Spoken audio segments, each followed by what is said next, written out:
Good morning. We're going to get started in a couple of minutes.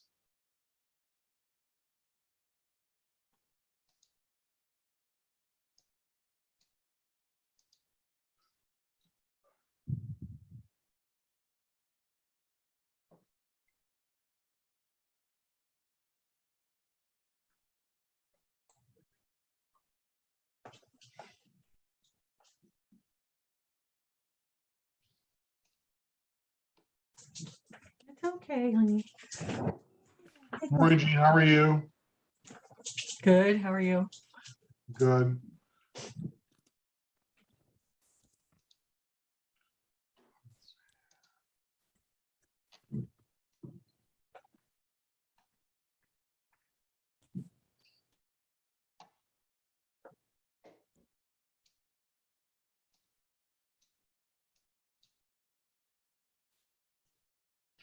Okay.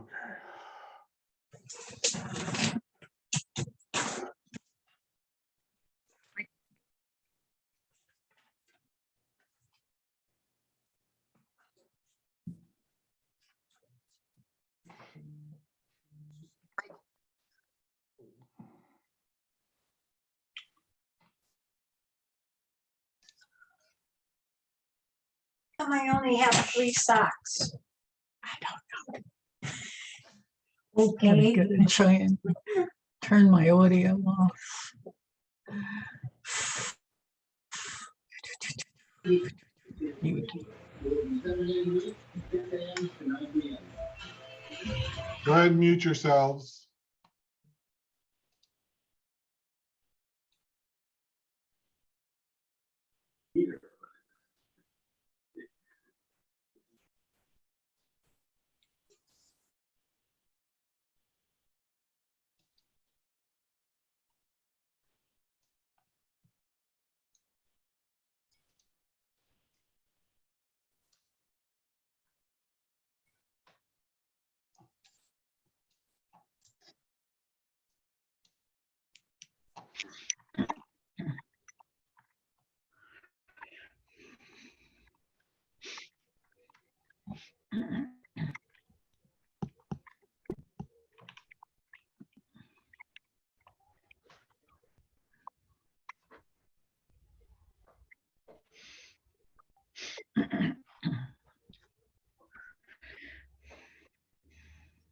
Morning, Elaine. Morning.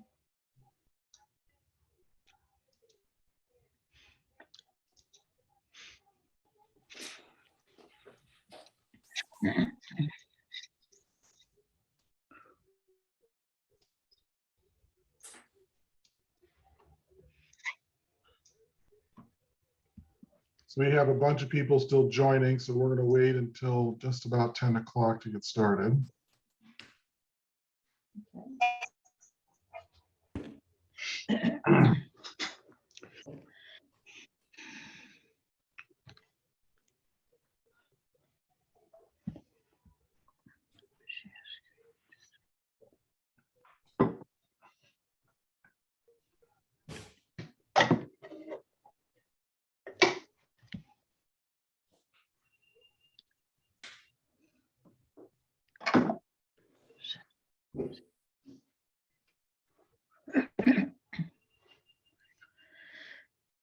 Good morning, Lori.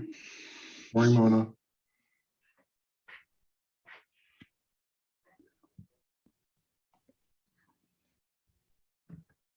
Oh, that's a few. Nice big screen.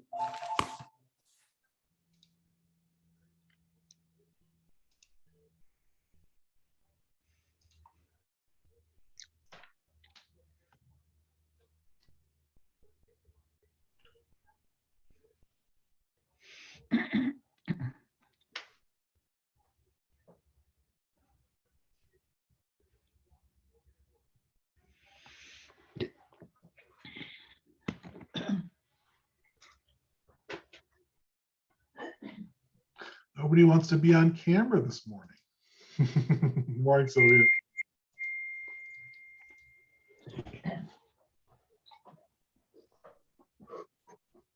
Mr. O'Rourke, good morning. Good morning, Mr. Saad. How are you? I'm good. Hi, Sylvia. Hi, Janice.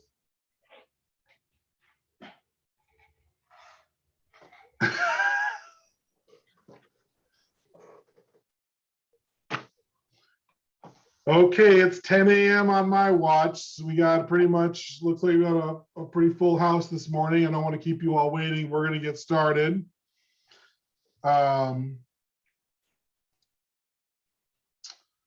Okay, today we are talking about how to take a better listing.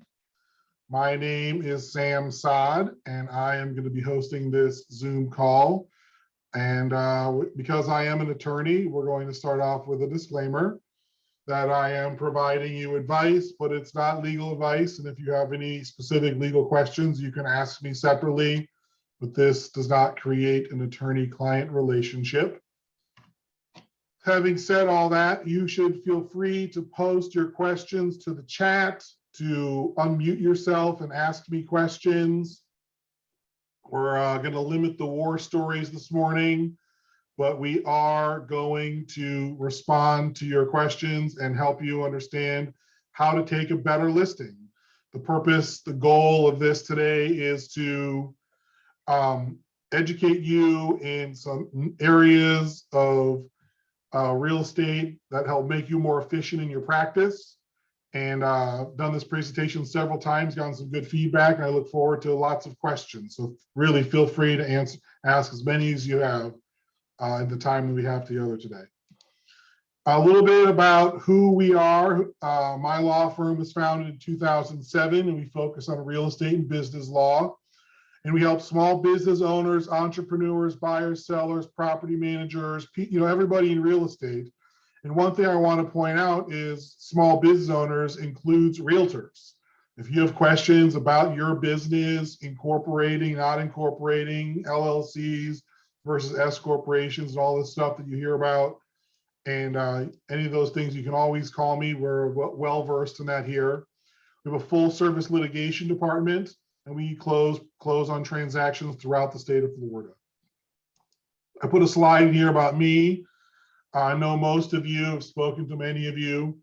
I am a member of the NABOR Legal Resources Committee and the Reptile Section's Residential Real Estate Industry Liaison Committee, which means that I help draft both the NABOR and FARBAR contracts, and I really enjoy doing that.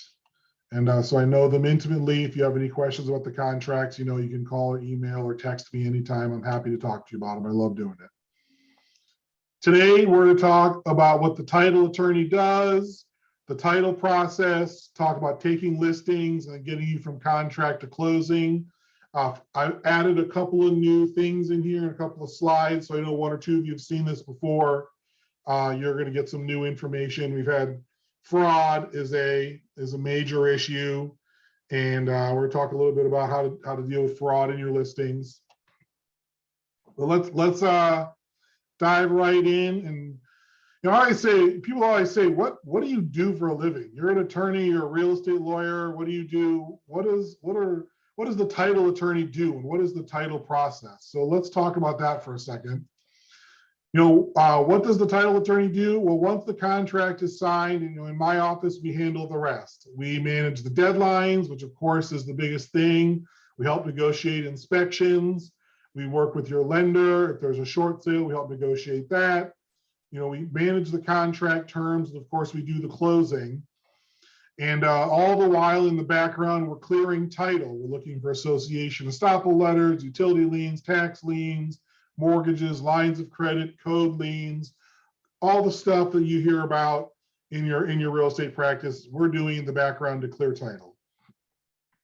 So after the contract is executed and delivered to my office, we begin the title process. And so what exactly is the title process? Well, we coordinate the interests of all the parties, including the buyer, the seller, the lender, the agents, the surveyor, the inspector sometimes, and we put it all together, and we try to make sure that all the requirements for settlement are fully satisfied. In the meantime, what we're always doing is looking out for the red flags.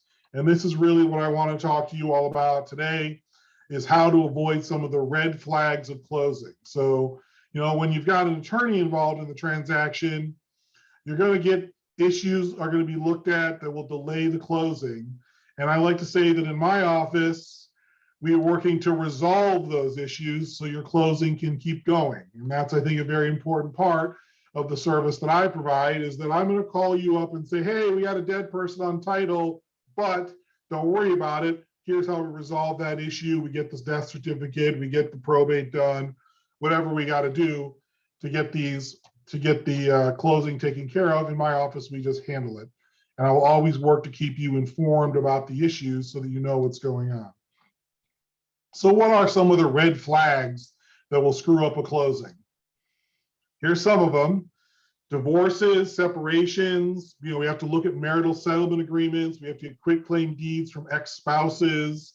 That can always be a difficult situation. We do a lot of that in this office. And I frankly just call the ex-spouse, explain their situation to them, and ask them to please sign the deed. And 99% of the time, it just goes right through. Bankruptcies, of course, can stay a closing. They stay the sale of the property. So if you got a bankruptcy, you have to go to the bankruptcy court, make sure that we get permission to sell the property.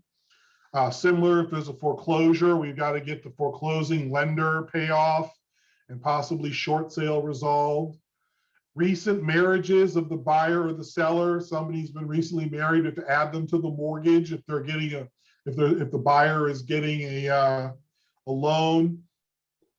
If the seller is recently married and they're living in the property, then that new spouse, who may not be the most cooperative, of course, has to sign because it's homestead. And we have to explain homestead to the buyer or the seller. And they have to understand their rights there. And we take care of all that. I usually do that with a phone call.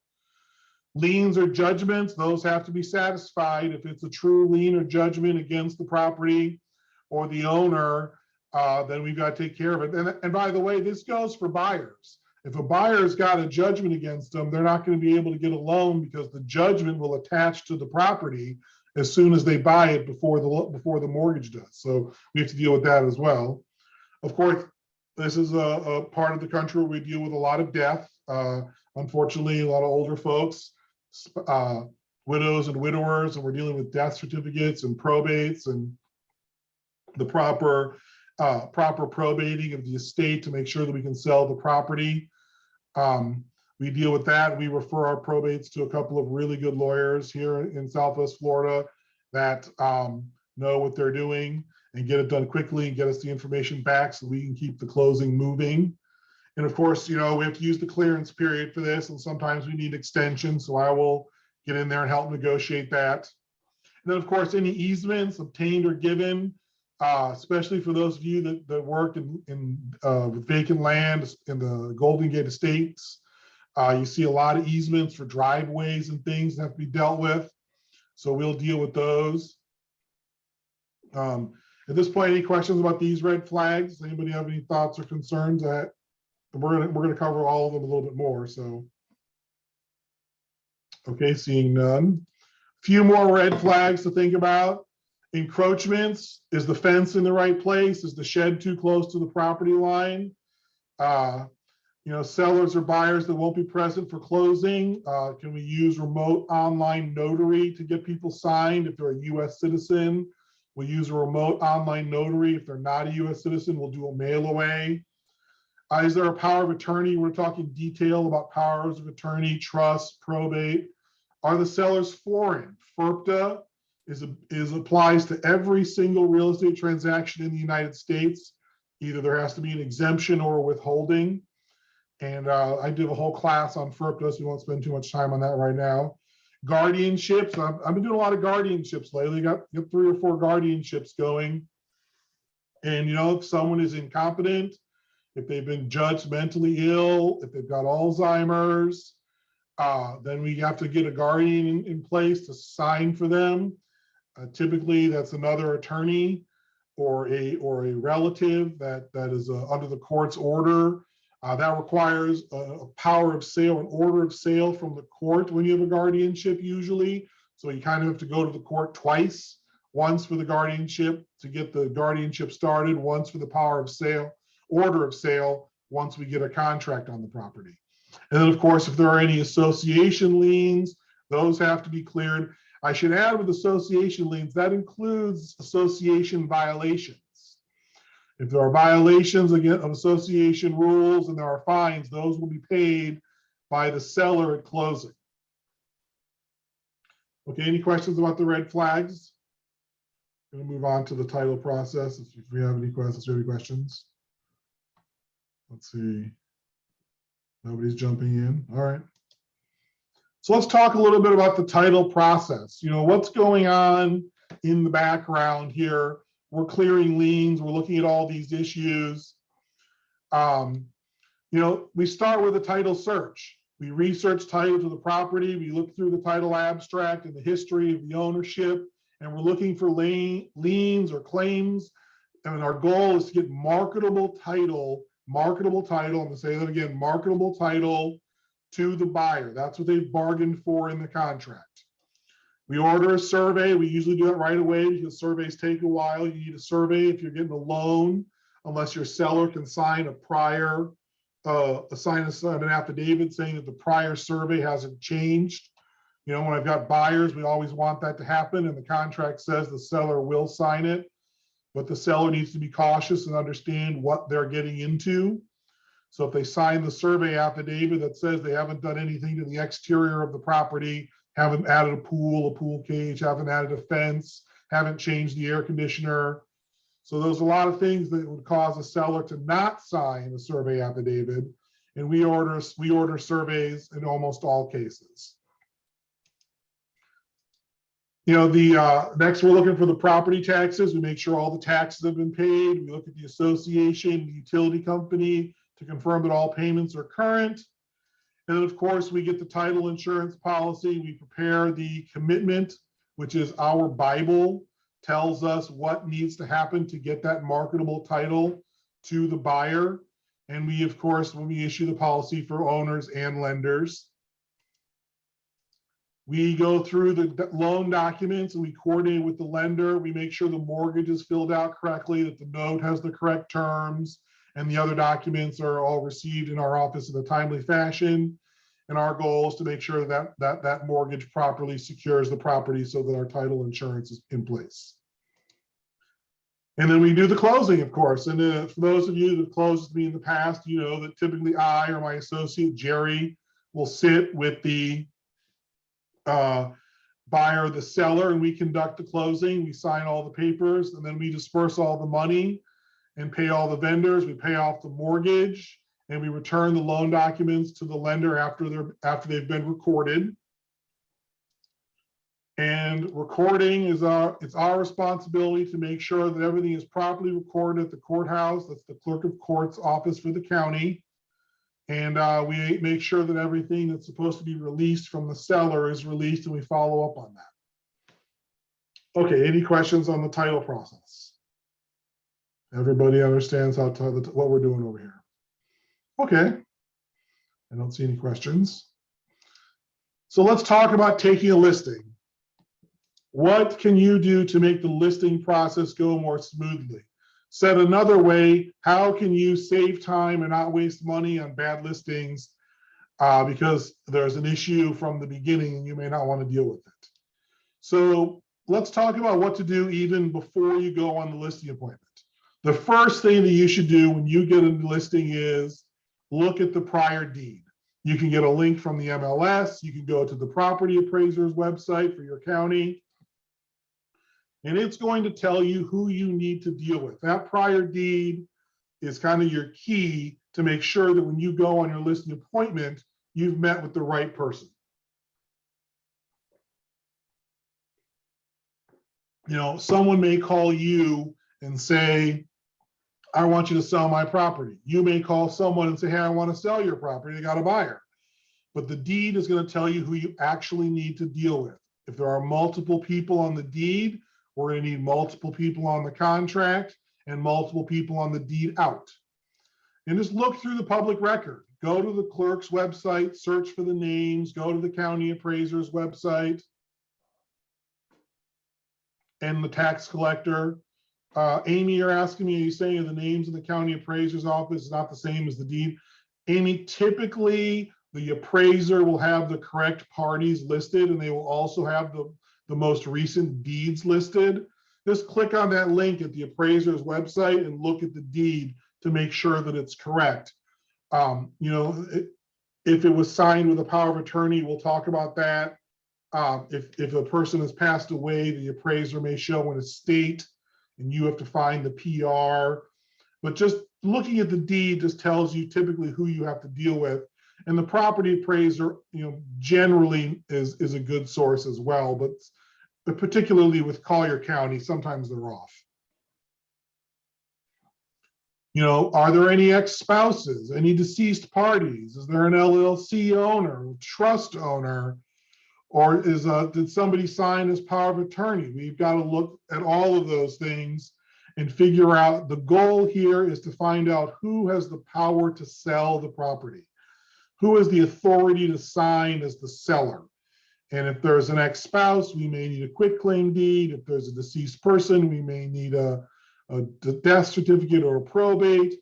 If there's an LLC, we absolutely have to look at the LLC's operating documents, and we'll talk about that. If there's a trust, we have to look at the trust. If there's a power of attorney, we have to look at the power of attorney. And of course, we have a new and exciting situation we have to deal with here in Southwest Florida: fraudulent sellers. And we're going to talk specifically about fraudulent sellers here in 1 second. One tip I like to give my listing friends who take listings, my realtors who take listings, is pre-fill and pre-deliver the listing documents before you go on your listing appointment.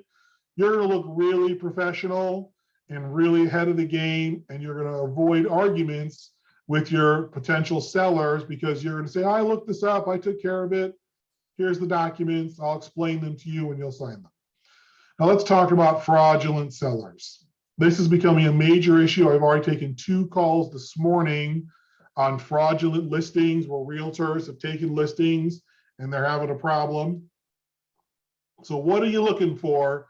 How do we identify potential fraudulent sellers who are impersonating owners of property? Well, if it's vacant land, if there's no mortgage, the owner is foreign or otherwise absent, if the seller is not willing to talk on the phone, they want everything done by email, if their emails are garbled and not well formatted, if they are cutting and pasting, you have, these are the indicia of fraud, and you need to be looking out for that. You need to get them on the phone. If they don't want to talk by phone, you've got to be concerned that there's an issue. You want to prevent fraud as much as possible. Do a Zoom call. Insist. Hey, listen, I got to talk to you. I got to explain this to you over the phone. Insist on seeing their face because a fraudster is not going to want to be identified. Meet them in person in a safe place, of course. Starbucks or at your office. Check ID. It is not permissible for you to ask them, say, can I see your passport? Can I see your driver's license? Just to verify when I put the information on the listing agreement. If they email you a garbled picture, which I've had happen to me with misspelling of the word license on it, probably a fraudster sending you a fake picture. So be very careful. Amy's asking about multiple IDs. If they have a driver's license and a passport, look at them both. Can't hurt you, just double check. And then Google everything. Email address, seller name, everything. Just see what pops up. If they've been tagged as a fraudster by somebody else, Google will find them. And this is just any questions about fraud or any issues here? Everybody understand what I'm talking about? All right. So when you're taking a listing, ask your seller, once you've gone in, you've gotten the listing, they signed the listing agreement, then you've got to start collecting paperwork and getting ready for your sale. And I suggest that this be done right away. Some people like to wait until they've got a contract, but if you're sitting there at the listing appointment, you're in the property and they've got the paperwork in a file, go ahead and ask them. Say, thank you for the listing. I'm really excited to help you get this sold. My title company is going to ask for a bunch of paperwork. Let's see what you got. Ask them about their prior title policy. Remember, in the neighbor contract, there's a penalty if the seller doesn't provide that of $150. The prior policy also solves a lot of title issues that could delay closing. You know, just ask them for the entire package from when they purchased, and then you can go through it. And you're looking for the survey. You need to look at their mortgage statements because we're going to need that 800 number and that account number to get the payoff. You know, ask them if they've got a second line of credit, a second mortgage or a line of credit. And you have to ask this question in a couple of different ways, because a lot of people, you'll say, do you have a second mortgage? No. Do you have a line of credit? Yes. If they have a line of credit, they have a mortgage. It may be a second mortgage, but lines of credit, HELOCs, home equity lines of credit, those are all mortgages. They will have a lien on the property in 99.9% of the cases, and we need to get that cleared and actually have them sign the seller sign a special affidavit. So make sure you ask for that information up front. Get the association information. We need to know, who do they pay? It's easiest if we can look at a statement from the association, get the management company's information right off of that. We need to know if there's a master in a local association. You, of course, need to know that so you can fill out your proper disclosures. 2 HOAs means 2 HOA disclosures. An HOA in a condo association means that you need condo documents. Always fun to have to hunt down the condo documents. Make a note, in my office, we can get you most of the condominium documents, but you have to get the frequently asked questions and the budget from the association directly. That's not public record. I can get you the articles of incorporation, the declaration, usually the bylaws because they're recorded. But you have to get and the governance form is included in your condominium or in your neighbor and FAR documents, wherever you get those from.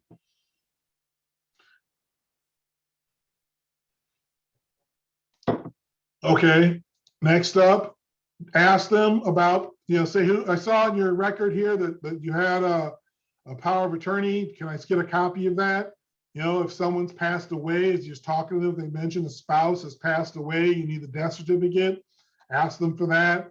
If there's a trust, that we need a trust agreement. If there's an LLC, we need an operating agreement. Leases for investment property. I put leases on here twice. Okay, let's talk about who's going to sign your documents. Say you've got an LLC as the seller. There are 2 documents that control LLC operations. We need to see both of them. There's the articles of organization and the operating agreement. The articles of organization is the document that forms the LLC and is filed with the Secretary of State. It's a public record. It's easy to get off of the Sunbiz website or the state's website, wherever the company was formed. The other document that we need is the operating agreement. This is the document that tells us who signs for the LLC when the articles of organization are silent, or and the operating agreement in Florida supersedes the articles. So if you're talking to Bob Smith and he says he signs for the LLC and he produces an operating agreement that says Bob and Sally Smith both sign, they both have to sign. The other thing to think about with LLCs is who is in charge. Well, you can have 2 kinds of LLCs in Florida: manager managed and member managed. In manager managed LLCs, the managers sign. In member managed LLCs, the member signs. And we're always looking for who has the power to bind the LLC. One other note about LLCs in Florida: there is no longer any such thing as managing member. If someone is titled as a managing member in their articles of organization or their operating agreement, they're just a member, and everybody's got to sign if it's member managed. If there's no operating agreement, we default back to the articles of organization. And if it's unclear from either document who signs, Everybody's got to sign. And one other thing about LLCs, they do not have to be registered to transact business in Florida. So if you've got an Ohio LLC or a Delaware LLC or a wherever LLC and it owns the real estate in Florida, we just need to get the documents from that state and record them with the clerk of courts here in the county where the property is located. And we order those records from the state directly, and it's really easy to do. But we do need certified copies, and that can take up to 10 to 20 days. I don't have a slide for corporations because we don't see a lot of corporations owning real estate in Florida. But if you did have a corporation, foreign corporation or a domestic corporation, we have to record a bunch of documents, including the articles of incorporation and all amendments, and we need certified copies of those as well. This is as an aside about corporations. Any questions about LLCs? Everybody's got it. You understand? 2 documents. We're looking for who controls. Okay. Let's talk about if you've got a trustee as a seller. So remember, in Florida, trusts do not hold title to real property. Trustees hold title to real property. And we're looking for who has the power to sign for the trust. There may be a successor trustee, there may be a co-trustee. One thing is for certain when you have a trust. The seller's attorney needs to look at the entire trust document. Whether they like it or not, seller's got to give us the trust. We have to review it. If Bob and Sally Smith formed the Smith Family Trust and they're the grantors of the trust and they're the current trustees and they're alive and they're competent, then it's a very simple process. They sign as trustees. If one of them has passed away or both have passed away and there are successor trustees, or if they're incompetent, if they've been judged incompetent, Alzheimer's or dementia of some sort, then we are looking for successor trustees to sign the document. And that's going to require recording a trust certificate and examining the entire trust.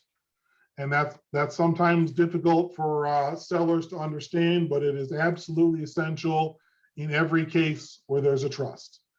The one thing that you can do, if the 689-073 trust powers, which I've stated here, are in the deed, then we may not need to see the trust agreement, but the settler of the trust is still going to sign a trust certificate certifying that the trust is still valid and in place.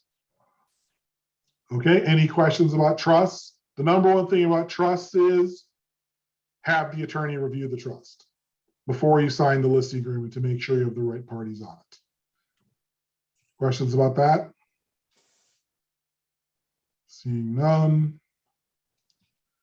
So what do we do when we have divorced parties or divorcing parties? Well, if the parties are divorced, that is, the marriage is over, there's been a final judgment of divorce, they are single, then we need to examine the marital settlement agreement and look and see if the other spouse has to sign over their share of the title.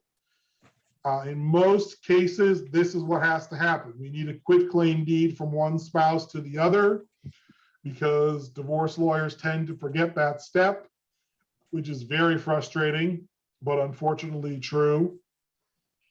If the parties are divorcing, that means they are married. If they are married and it is homestead property or marital property, the other spouse has to sign regardless. If it's premarital, non-homestead property, we may be able to get away with the spouse on title just being the signer. Although I gotta be honest with you, I don't like doing that. I prefer to have everybody sign just so it's clear. And note that Florida does not recognize separations. You're either married or not married. This is a big deal for people from the Northeast who are planning to come to Florida and not get fully divorced. They expect to be separated, then they go to sell their property and the spouse they haven't talked to in 15 years has to sign the deed because it's homestead. It's a big surprise to people.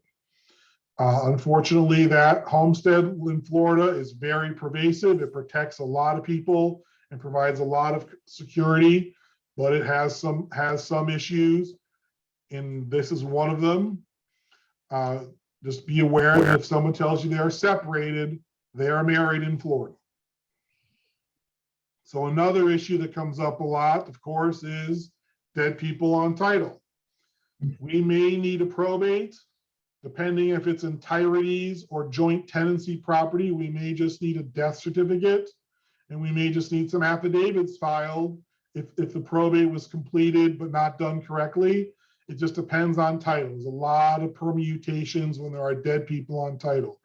And I know it gets a little morbid. I hate saying this, but when you go on a listing and you go into a house and there's a kindly old gentleman or lady there, and they're sitting there telling you they have to sell their property, maybe they're moving into assisted living, maybe they're going to live with their family because they're getting up there in age, and you're looking around the house and you're doing your pre-listing examination of the property, make sure you want the listing, and you see pictures of a couple, but the other person is not present, you may need to ask them, has your spouse passed away? If they have, then you need to have the conversation about probate and the death certificate and getting a copy of that. And if that's a difficult situation for you, you can always call me, and I'm happy to talk to them in a kind and gentle way and make sure they understand what it's going to take to get this property sold and get them their closing funds. You know, if a person has died and they did not have joint tenancy, we're probably going to need a probate. And you can't even get the person to sign the listing agreement until the probate is in place and they've been put up as the PR. So be very careful about that. If someone comes to you and says, hey, mom died, I want to sell her property, make sure that the probate has been initiated and that the PR has been assigned so the PR can sign the listing agreement. And of course, even with a trust, deceased people can cause issues. There's a bad set of cases out there called Aronson versus Aronson. And basically what they say is that they need all the beneficiaries of the trust to sign the closing documents because you can't disinherit a spouse with a trust. So if they've got to sign the deed to deed out, you want them on the listing agreement to make sure that they're going to sell the property and you're not going to have a problem later. Yes, Gene. Gene, do you have a question? Oh, okay. All right. So what do you do when you've got a power of attorney? That's another situation we see a lot of when you've got sellers up north and they're trying to get organized and one person is down here. Well, powers of attorney seems obvious, but they need to comply with Florida law. That Florida law changed in October of 2011. Powers of attorney must be signed with the formalities of a deed. That means two witnesses and a notary on the power of attorney. So what we do a lot of times is if someone asks to sign a power of attorney, we'll just come in and do the closing documents and have them sign those anyways, because they've got to sign with the power of attorney with the same formalities. Well, Jim has a question.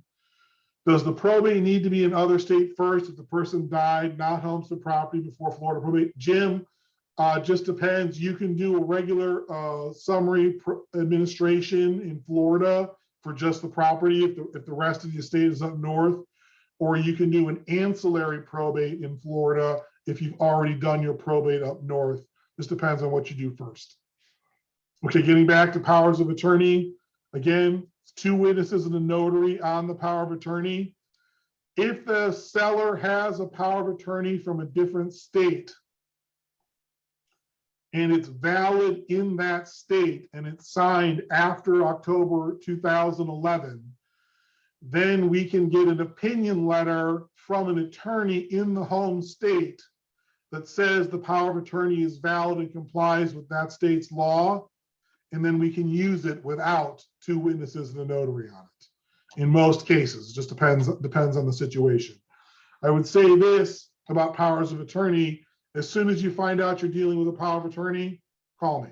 I will need to see it. We'll get it reviewed. We'll send it to underwriting, make sure it's valid in the state that it was signed in, and we'll get you squared away before you even sign your listing agreement.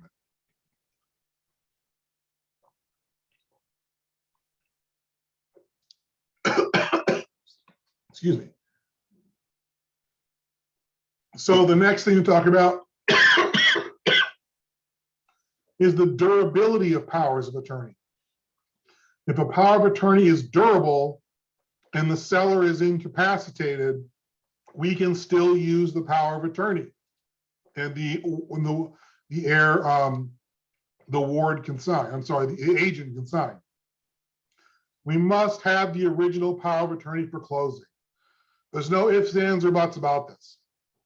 I get a lot of people who want to say that they can't lose their original power of attorney. We won't lose it. We take it to recording, we get a recording, we give it right back to you the next day or a couple of days later, but we've got to have it for recording. It's not a question that can be negotiated. So prep your sellers, ask them for that power of attorney. If they've got to get it up north and get it, let's get it. We really must have the original. And by the way, powers of attorney, when it's not already created, I think I said this, but we really don't use them if they're not already there, because we just signed the closing documents. It's much easier. And now with remote online notary, that becomes even easier still. Okay, so what can you do to make the closing go more smoothly? We've signed the listing agreement. We've got the listing going. We've got it sold. We're getting the contract. We're going to get the contract signed. And what happens once the contract is signed? Deadlines, deadlines, deadlines. The clock is ticking. You need to get everything to the closing agent ASAP.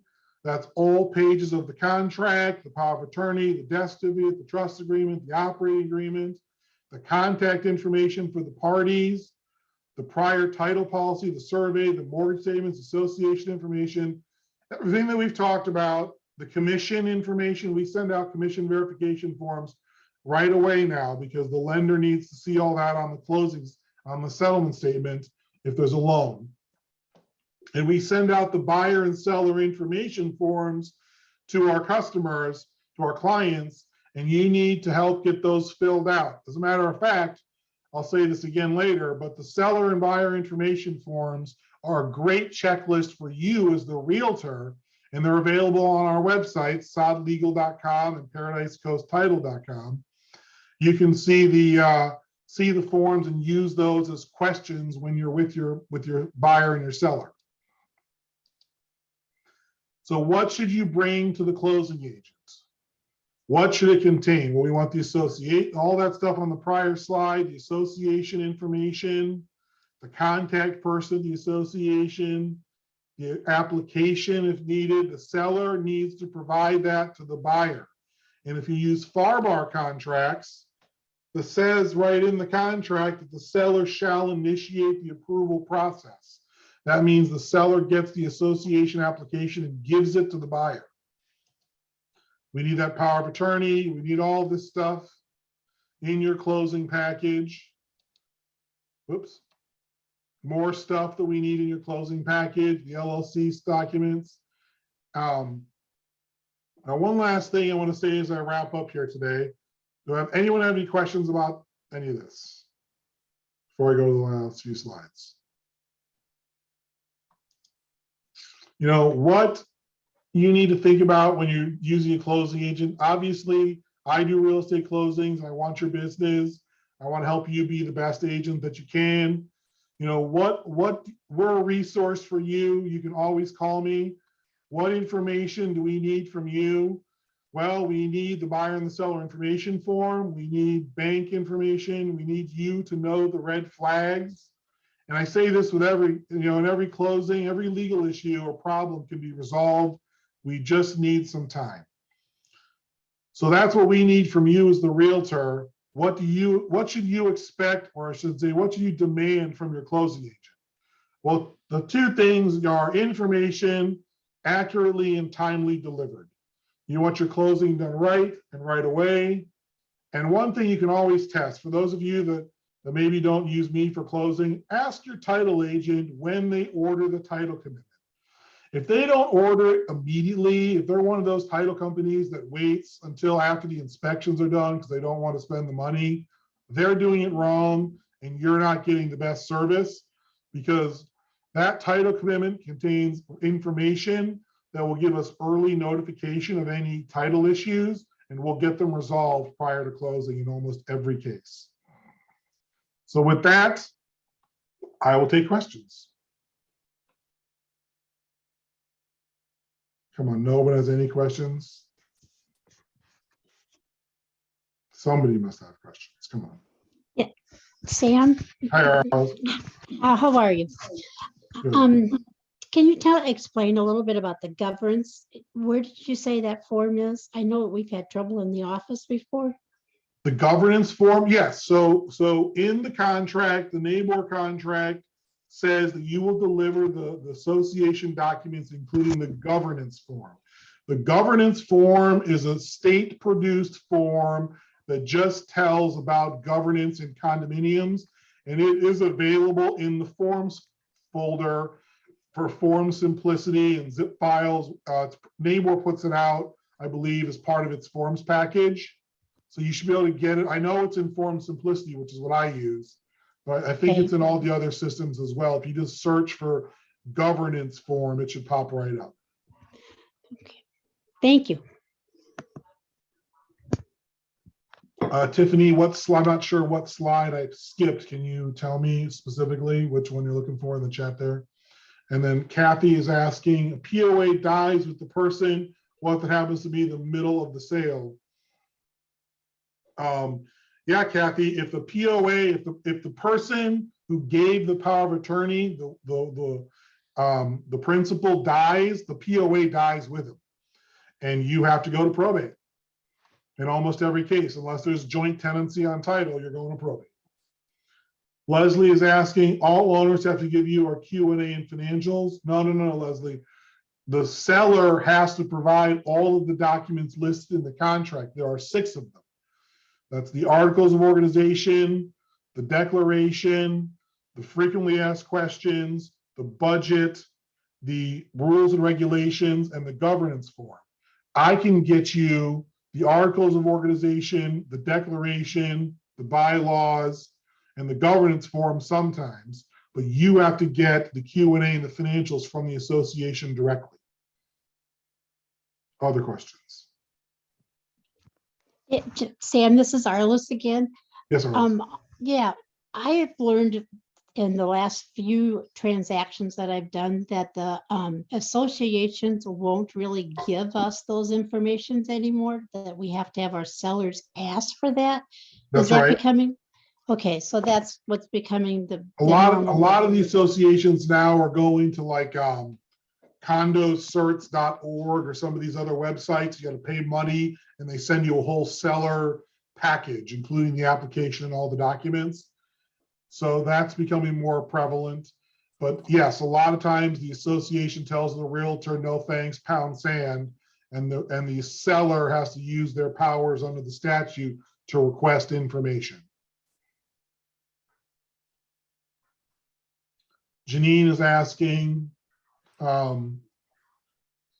only have to provide all the HOA package for a condo, not a single family. Jeannie, that's correct. Remember, HOAs, you provide the HOA disclosure form. It's a one-page form. It comes out of the statute, Chapter 720 statutes. Condos, different than HOAs, you have to provide all the condo documents. And that's what we're talking about here with the governance form and everything else. So Julie, yes, I will post these slides. We will email the slides out to everybody and the buyer and seller information forms out to everybody as soon as we're done here. Sam, Yes, Christina, how are you? If your company does a closing, and let's say they're ordering things ahead of time, and then the buyer, you represent the seller, the buyer has to back out because of, or gets to back out because of contingency, what type of fees then, because your office was like on top and doing things in advance, does the seller then have to pay when their deal fell through? Typically we eat the fees. Okay. So, yeah, it's a frustrating situation. You don't get a commission and I don't get a fee. All right, sounds good. Uh, uh, Jacqueline is asking, should the 6 condo documents be downloaded to the MLS? Jacqueline, I love this question. Yes, please, for the love of God, put the documents on the MLS. And then when you get your contract in, ask for a condo doc receipt form to be included with the offer so that the 3-day right of rescission starts ticking as soon as the seller accepts the offer. That's a great way to handle it. Yes, please put the condo documents on the MLS. Other questions? And they're all public records, so you can't hurt anything. Sam, this is Mona. Good morning, Mona. Good morning. So you just mentioned the clock is ticking as soon as the seller accepts the offer, not Yes. the receipt of the document of the condo doc. Because I know some agents, they drag their feet after they do the contract, they just drag their feet of the other addendums. Well, so when the contract and all the addendums are signed, you're under contract. But if the seller doesn't deliver the HOA disclosure or the condominium documents to the buyer, the buyer has the 3-day right to void the contract, the 3-day right of rescission until those documents are delivered and 3 days have passed. Okay, So so it behooves you as the seller, if you're the listing agent, to get those documents ready to go in the beginning. I do it in the same night, okay? Good. But I don't receive the receipt of documents until like I had to ask it 10 times and it takes 3-4 days. So what does it mean? Does it start from the contract date or what? The 3 days starts for condominiums.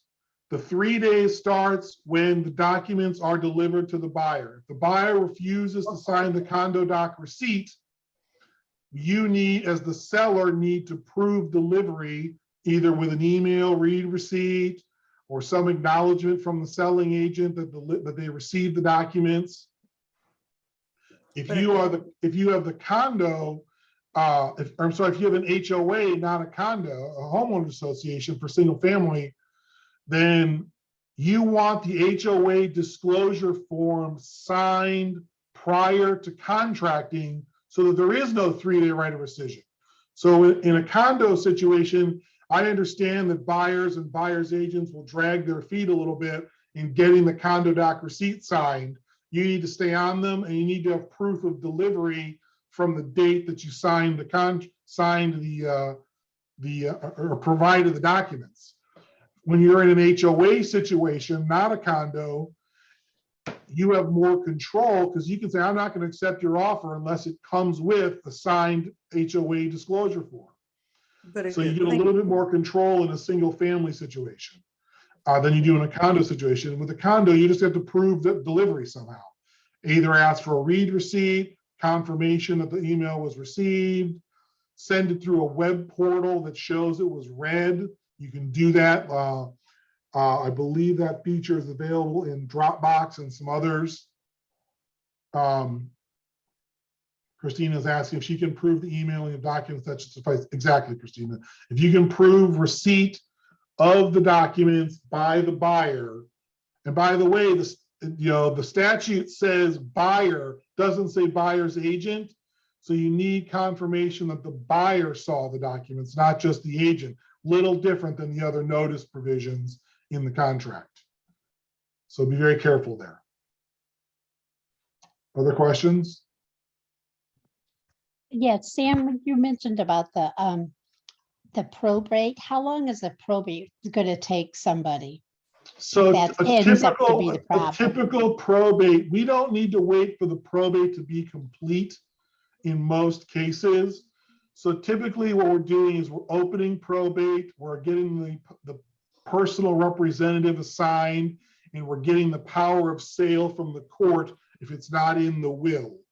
And that's probably 45 to 60 days to get the client signed up, get the paperwork prepared, get the documents into the courthouse, get the judge to review everything, make sure there's no objections, maybe have a hearing, and then get everything signed and back and certified copies back to the clerk of courts. I would say 45 to 60 days. Okay, thank you. Yep. Other questions? Amy, I'm surprised you don't have any questions.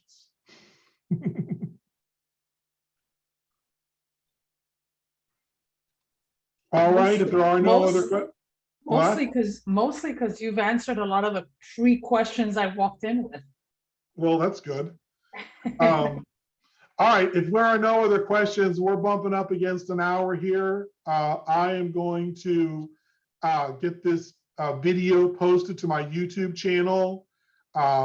If you don't already have it and you want to write down my contact information, here it is.